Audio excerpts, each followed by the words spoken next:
Home is more than just a shelter. For many, it's a safe place, something to unwind in, or a way to build community. This week, we're exploring the diverse ways people live in our province. Today, we're joined by Peter Janes. He lives and runs his own family farm on Denman Island called TreeEater Farm and Nursery. Peter, thanks for joining us. Your lifestyle is often referred to as homesteading. What does that mean in your mind?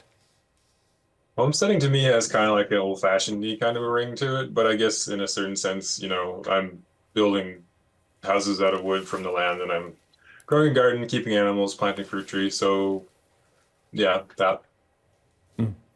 You've been homesteading for, I believe it's 20 years now. What led you to it?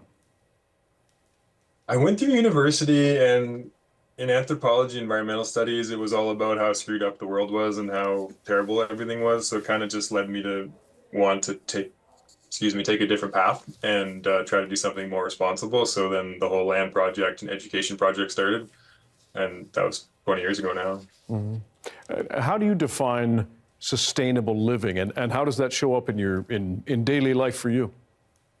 I mean, sustainability is such a tricky word. Like, I don't think what I'm doing is sustainable, even though from the outside people might think it's like this idyllic dream of growing food.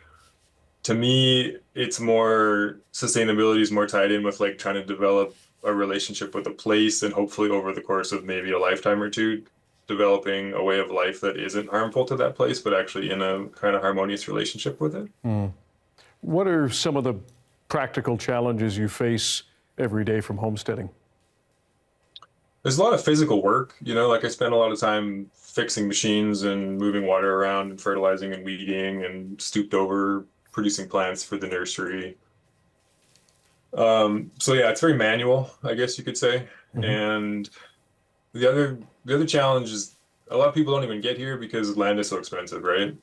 And then once you're living on the land, generally if you're doing kind of a regenerative job, trying to like do something responsible with your energy, you don't really make a lot of money. Mm. And then if you're trying to develop a farm, you need a lot of money because we're dealing with post-COVID and even before COVID retail prices. So there's kind of like this mismatch when you're trying to both farm and build a farm.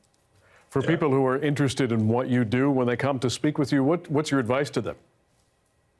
Well, I'm like kind of a cynical guy, like in the sense that I'm not I'm not a booster, and I'm not all rosy about how awesome everything is. So I try to give people like honest assessments of things, which is often like get a real part-time job and don't try to make money farming. Make your choices. Yeah. If you could do it over again, would you homestead again? Oh, for sure. Yeah, it's what I want to do, and I really believe in the process of becoming landed in a place. So yeah, there's nothing else I would choose. Yeah. Peter Janes, he lives and runs TreeEater Farm and Nursery on Denman Island. We appreciate your time and telling us your experience on homesteading. We appreciate it. Yeah, thanks.